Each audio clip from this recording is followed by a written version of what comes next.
So my name is Shweta Pandey and we are going to study class 10 science in this batch, and today we are going to start a biology lecture, right? And the chapter's name is life process. So we are going to start this journey of learning through biology. ठीक है, biology का पहला chapter हम लोग कर रहे हैं जो कि क्लास 10th में है, life process. We are going to start it, right? So let's begin it. We will start with the chapter life process. So on every Tuesday and like Saturday we will be doing chemistry. First, and Thursday will be fixed for biology. Fine? Are we good? Very good. So let's start with this. What is life process? सबसे पहले समझते हैं कि life process होता क्या है. ये word जो है, ये life process क्या मतलब होता है इसका? What all conditions, what all processes does it include? What does it include? If I ask you, what does it include? So, right, exactly. So, life process is any essential process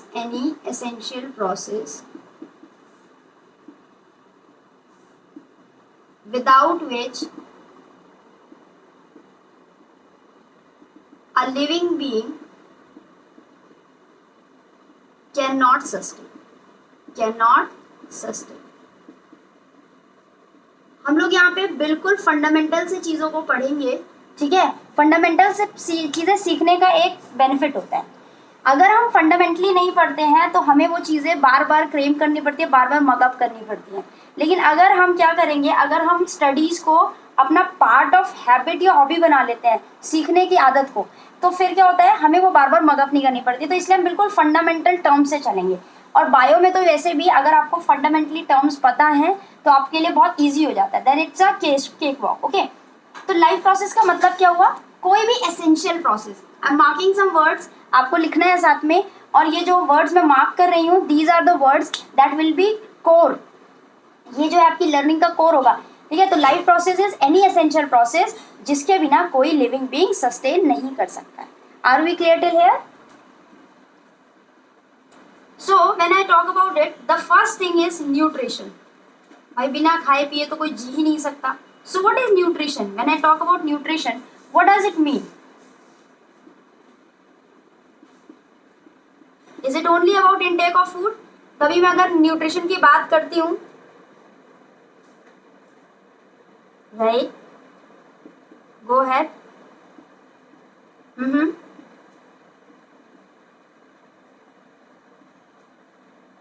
okay, चलिए अभी हम ये समझेंगे. ये तो एक crude learning हुई कि न्यूट्रिशन का मतलब हम समझते हैं कि खाने को खाना, कंज्यूम करना, उसके बाद एनर्जी का एब्जॉर्प्शन करना.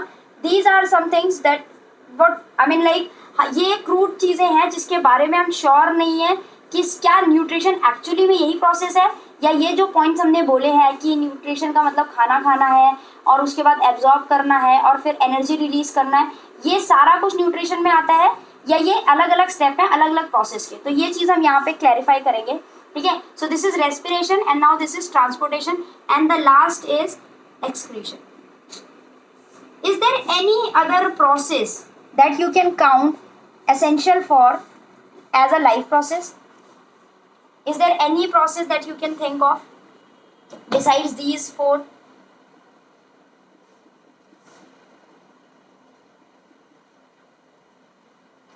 Yes, many people have this question. Reproduction as a life process, is it true or not? This is a question mark.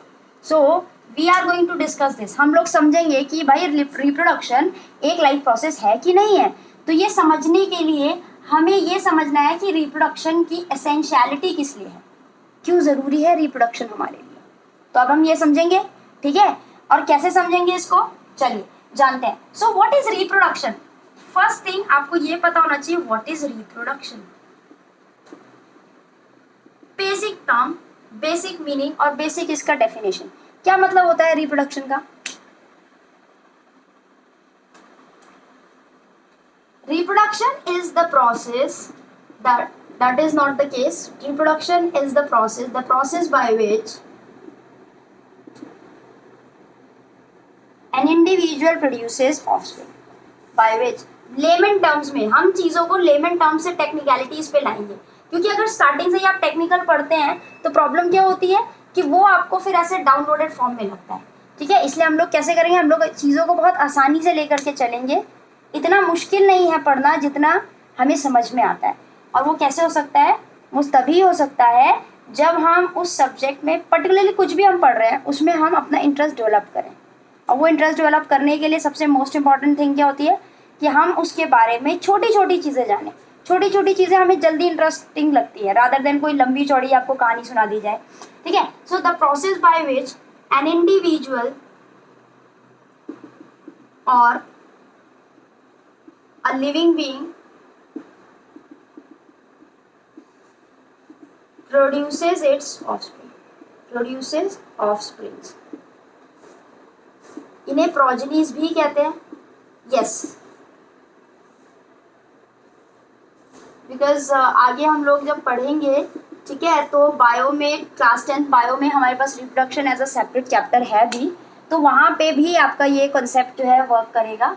तो you should understand the difference between whether reproduction qualifies as a life process और not. ये question है, इस question का जवाब हम ढूंढ रहे हैं। सो हमारा क्वेश्चन क्या है कि does reproduction qualify as a life process और not, and the answer to it is, जो कि आप बताएंगे। पहले मैं आपको समझाऊंगी और उसके बाद आंसर आप दोगे। मेरा काम है आपको लॉजिक्स देना, आंसर्स आपको खुद ढूंढने हैं, ठीक है। तो I hope we have written all this thing, okay. So now as we see here that when I talked about reproduction it means एक इंडिविजुअल है A, ठीक है, और इसने by any mean, it can be sexual, it can be asexual, it can be sexual or it can be asexual. If it is sexual then it means that there will be another individual be involved, ठीक है, and then there will be offsprings produced. These will be the offsprings. This will be the offspring, right?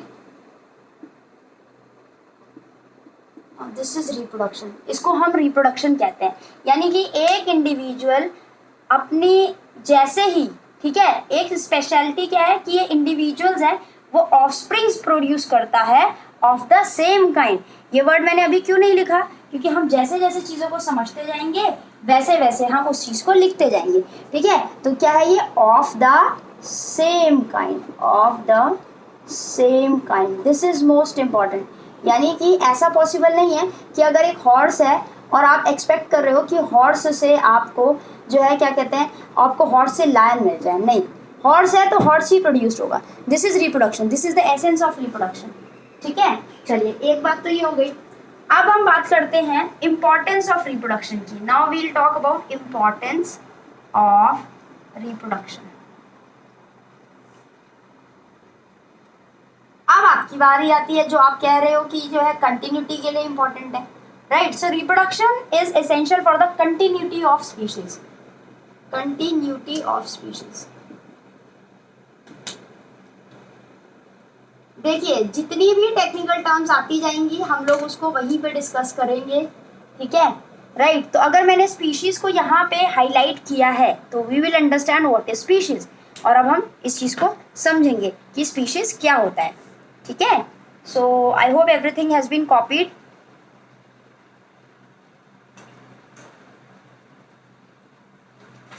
Of reproduction, importance of reproduction, this is importance of reproduction. So when I talk about importance of reproduction, what it means exactly is, why is reproduction important?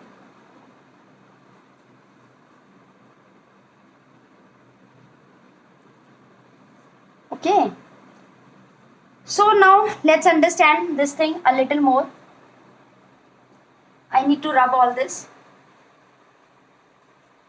अब हम एक छोटी सी story समझते हैं, ठीक है, छोटी सी। हम साइंस को सिर्फ ऐसे ही समझेंगे जैसे नॉर्मल एक फोक टेल्स है, बस सिर्फ डिफरेंस क्या है, it has a rational behind everything.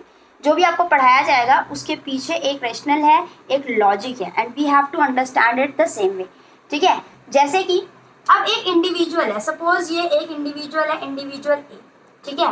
ये इंडिविजुअल ए मान लीजिए ये ह्यूमन बीइंग है, तो इसका हम एक एवरेज लाइफ स्पैन लेते हैं, इसका एक एवरेज लाइफ स्पैन है 70 ईयर्स। क्या है? 70 ईयर्स। ठीक है, एक एवरेज लाइफ स्पैन हमने लिया 70 ईयर्स। इसका मतलब ये है कि ये जो है ये इसके बर्थ से लेकर के इसके डेथ तक की साइकिल का एक टाइम पीरियड है। इस बर्थ से लेकर के डेथ तक के बीच में एक एज आएगी जिसे आप एडोलेसेंस बोलोगे, जिसमें सेक्सुअल मैच्योरिटी आती है।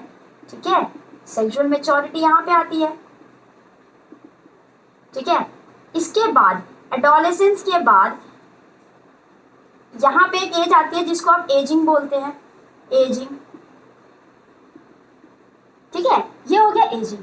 यानी एजिंग को वैसे बायोलॉजिकल टर्म में सीनेसेंस भी बोला जाता है। You can write this term as well. Ageing and senescence are mean the same. और उसके बाद डेथ।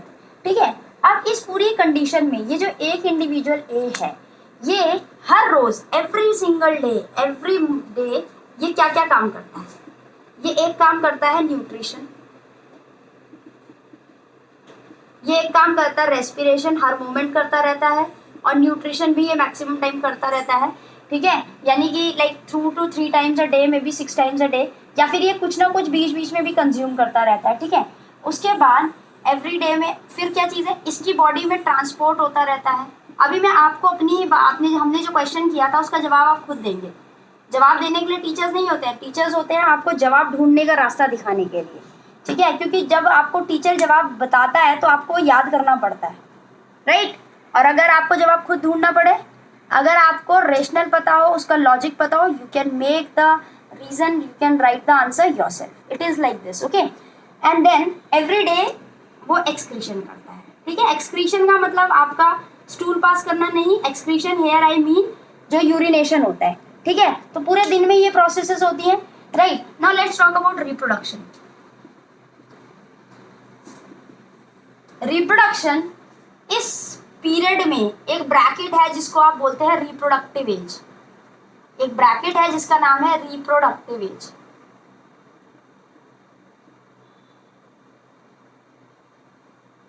आपको अपने आप ये जवाब देना है। ठीक है, does reproduction qualify as a life process और नॉट। ठीक है, इस रिप्रोडक्टिव एज में ही वो रिप्रोडक्शन करता है, ना इससे पहले करता है और ना इसके बाद में करता है। ठीक है, are we clear till here? Is everything clear? Yes. So if there is a doubt do ask me, right. तो रिप्रोडक्टिव एज में वो क्या करता है? रिप्रोडक्शन करता है, और क्या है, इसके पहले भी नहीं, इसके बाद भी नहीं। तो इसका मतलब है it is not essential, it is not that much essential, right. A person will not die if the person does not show reproduction. या अगर कोई इंसान रिप्रोडक्शन नहीं करता तो ऐसा नहीं होगा कि उसकी डेथ हो जाएगी। लेकिन अगर काफी लंबे प्रोलॉन्ग टाइम तक अगर कोई न्यूट्रिशन नहीं करता तो quite possible that that person may die. Starving से उसकी डेथ हो सकती है। कुछ मिनट, कुछ पल अगर इंसान रेस्पायर ना करे तो क्वाइट पॉसिबल कि वो इंसान क्या हो जाएगा, उसकी डेथ हो सकती है। क्यों हो सकती है उसकी डेथ? हाँ, सांस की कमी से हो सकती है।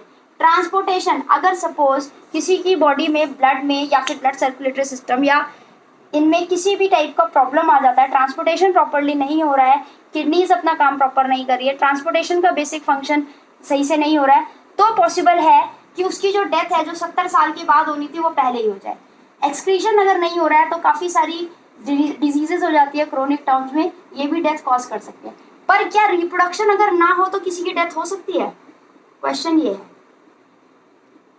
If an individual does not reproduce, does it mean that it will die? Be it human, be it any living being. Yes. Hence, the answer to the question is reproduction is not an essential life process. Reproduction is not an essential life process.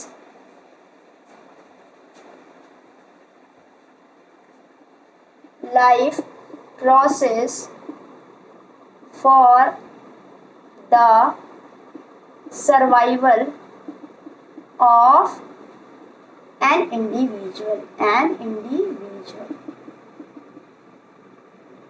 Are we clear? Are we absolutely clear about this? Very good. Okay, so यहाँ तक हमने ये सीखा कि reproduction तो essential है नहीं, ठीक है। लेकिन अगर हम बात करते हैं कि रिप्रोडक्शन की बाकी की क्या वैल्यू है, तो अभी वो जो वर्ड स्पीशीज मैंने हाईलाइट किया था, अभी हम उस वर्ड को समझेंगे। बड़ा ही लॉजिक है, बहुत ही मतलब एक टेक्निकल टर्म है स्पीशीज और बहुत इंपॉर्टेंट भी है. बट इज, यहाँ पे ही मैं कंटिन्यूएशन करूंगी, but is important for the continuity of a species. Continuity of a species. अब ये भी समझाते हैं कि what does this thing mean.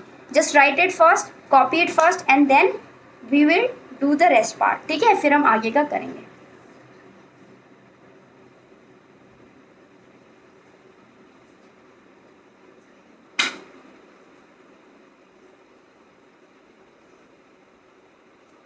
I hope we are clear. मजा आ रहा है क्लास में, समझ में आ रहा है, राइट? आना चाहिए, ठीक है. और कुछ नहीं समझ में आ रहा है, कुछ प्रॉब्लम है तो please you just have to mention it to me. सारे सवालों के जवाब आपको खुद ढूंढने हैं, मैं नहीं जवाब दूंगी, लेकिन हाँ जवाब ढूंढने में मदद जरूर करूंगी. आप अपने जवाब खुद ढूंढेंगे, ठीक है. चलिए, so I am just rubbing it all. Now let's understand what is this continuity of species mean. सबसे पहले तो species word को ही पहले हम जो है ना उस पर रिसर्च कर लेते हैं. What does this mean? What does this word mean? ये है species. Species का मतलब होता है a group of individuals. Ecology में बहुत important term है ये. A group of individuals, organisms that can interbreed. What is interbreed? We have to highlight the important terms that can interbreed. पहली बात क्या है? It is a group of organisms that can interbreed and produce fertile offsprings.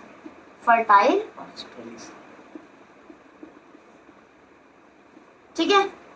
So यहाँ पे मैंने 3 words को मैंने highlight किया है. यानी कि क्या है, स्पीशीज का मतलब क्या होता है कि एक ग्रुप ऑफ इंडिविजुअल्स है, ग्रुप ऑफ ऑर्गेनिजम्स हैं जो आपस में ब्रीडिंग कर सकते हैं. क्या कर सकते हैं? आपस में ब्रीडिंग कर सकते हैं. पहली कंडीशन क्या है कि it is a group of individuals, A B C D. ठीक है, पहली बात तो ये है, ये ग्रुप ऑफ इंडिविजुअल होना चाहिए. इस ग्रुप में एक खास बात होनी चाहिए, दे कैन इंटरब्रीड. इनके बीच में क्या होनी चाहिए? इंटरब्रीडिंग की पॉसिबिलिटी होनी चाहिए, पहली कंडीशन. दूसरी कंडीशन क्या है कि इंटरब्रीडिंग कराने के बाद, मान लीजिए इंटरब्रीडिंग हुई, उसके बाद जो ऑफस्प्रिंग प्रोड्यूस होगा, ये मैं आपके लिए की बना रही हूँ.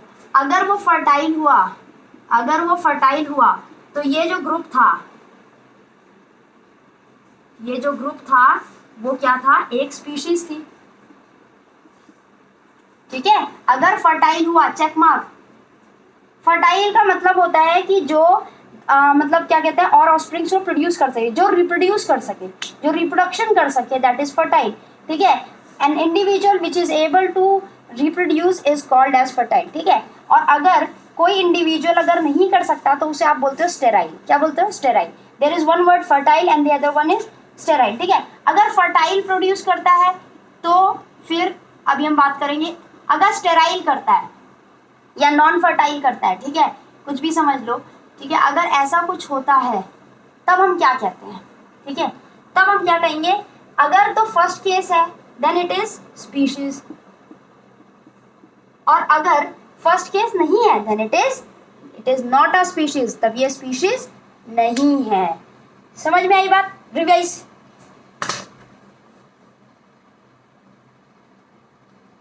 हाँ जी, जैसे एक मिनट, अभी मैं ये भी क्लैरिफाई करती हूँ क्योंकि आप इसको थोड़ा सा रिलेट कर रहे हैं. जो नॉर्मल किसी भी एक स्पीशीज में भी इनफर्टिलिटी के कॉजेज होते हैं, but those causes are different.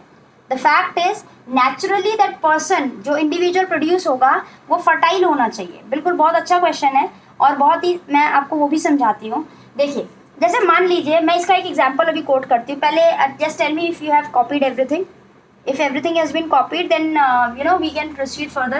अभी देखो, इसका एग्जाम्पल मैं आपको एक बहुत अच्छा सा एग्जाम्पल देती हूँ. एक सिंपल सी बात समझो. ठीक है, क्या होता है कि मान लीजिए ये कैट्स है, ठीक है, ये डॉग्स हैं और ये ह्यूमंस हैं. अब होता क्या है कि ह्यूमंस जो हैं with in their own group ये इंटरब्रीड कर सकते हैं.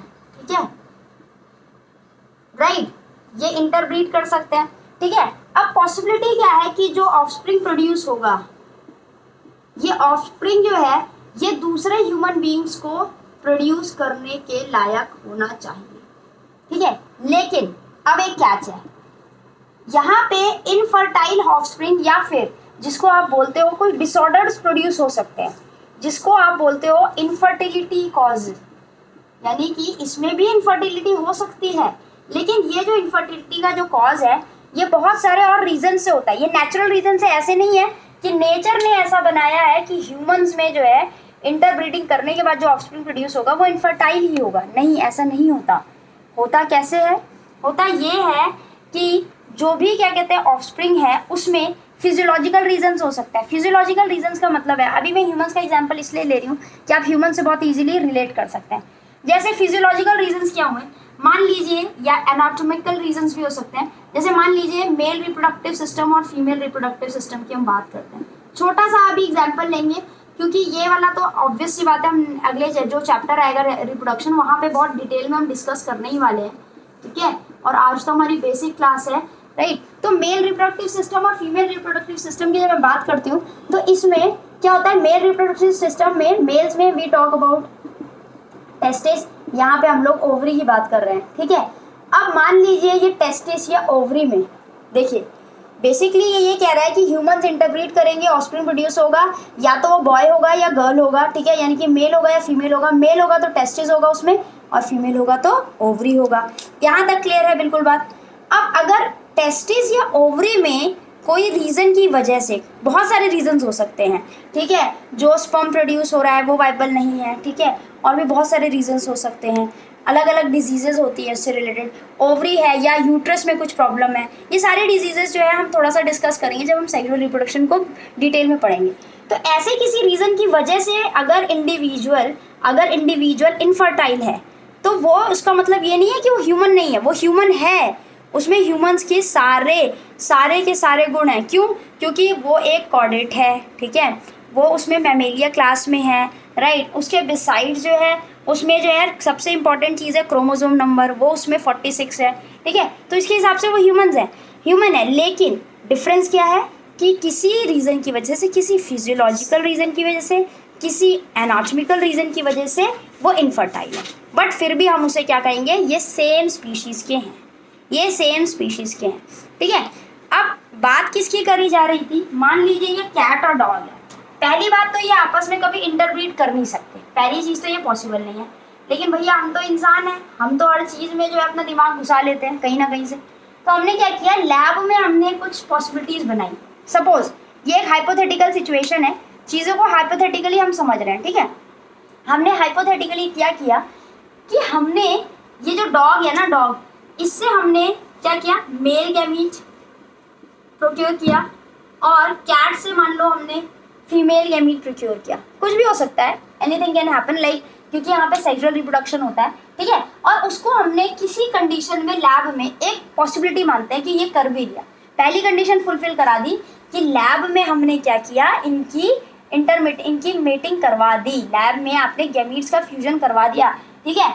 अब पहली बात तो ये है कि अगर आपने फ्यूजन कराया भी तो फ्यूजन होगा ही नहीं, ठीक है। दूसरी बात है, इन केस फिर भी कोई लैब कंडीशन में आपने कुछ कोशिश करके फ्यूजन हो भी गया तो ऑफस्प्रिंग प्रोड्यूस नहीं होगा, और अगर मान लो ऑफस्प्रिंग प्रोड्यूस भी हो गया तो वो फर्टाइल नहीं होगा, ठीक है।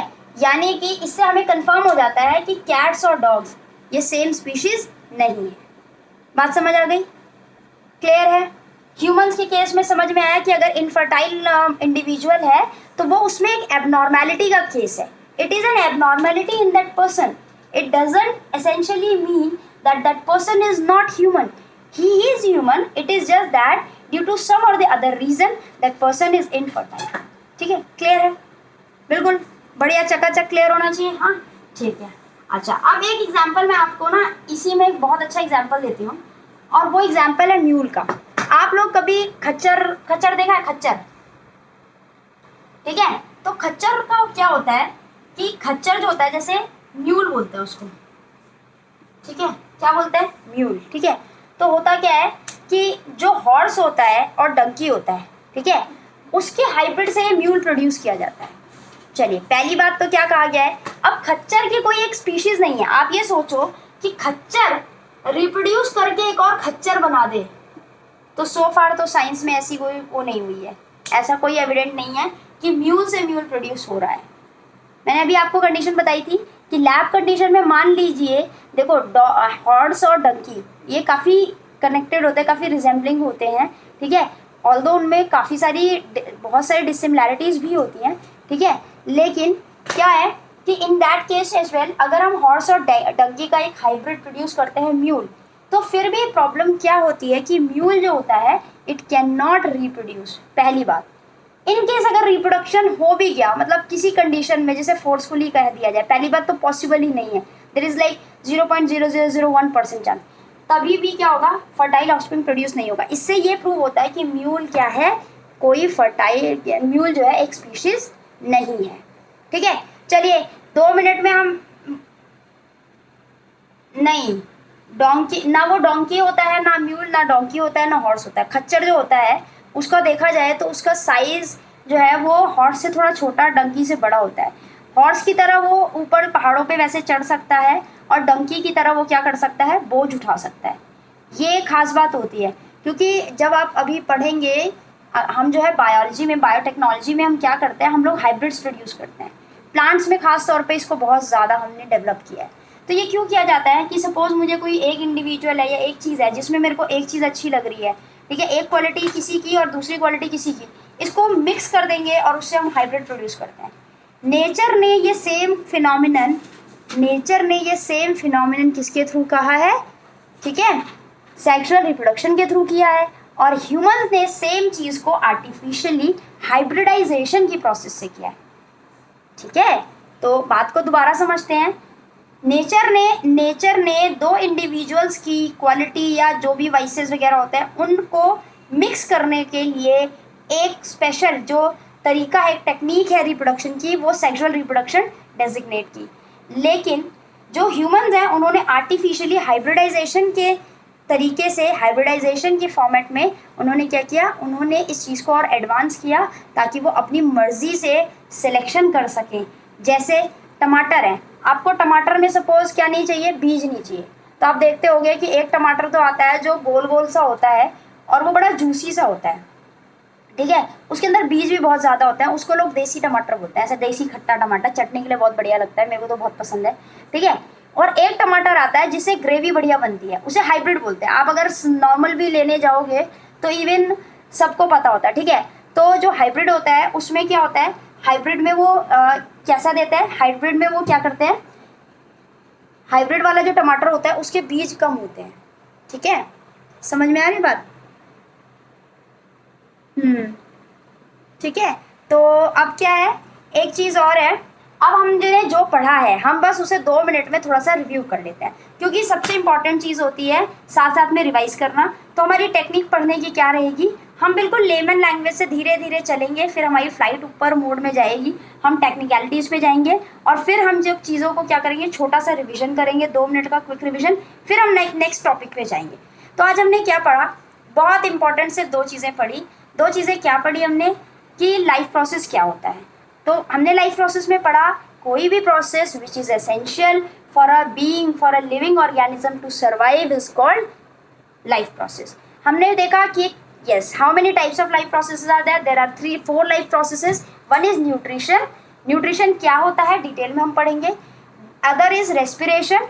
And फिर उसके बाद कौन सा है, एक न्यूट्रिशन है, एक रेस्पिरेशन है, उसके बाद then we talked about transportation, then we talked about excretion. These are 4 processes without which an individual cannot survive. कोई living being survive ही नहीं कर सकता, चाहे वो अमीबा क्यों ना हो, चाहे वो यूनिसेलुलर अमीबा पैरामीशियम क्यों ना हो, चाहे वो multi cellular human beings, elephant, या फिर सबसे बड़ा मैमल वेल क्यों ना हो। वेल मछली नहीं है भाई, हैं, ऐसे मत करना, वेल से पूछने लग जाओ तुम, है पता ना, वेल मछली नहीं है, वेल इज मैमल, ठीक है। तो बायोलॉजिस्ट को पता होना चाहिए, बायो पढ़ने वालों को पता होना चाहिए कि क्या डिफरेंस होता है।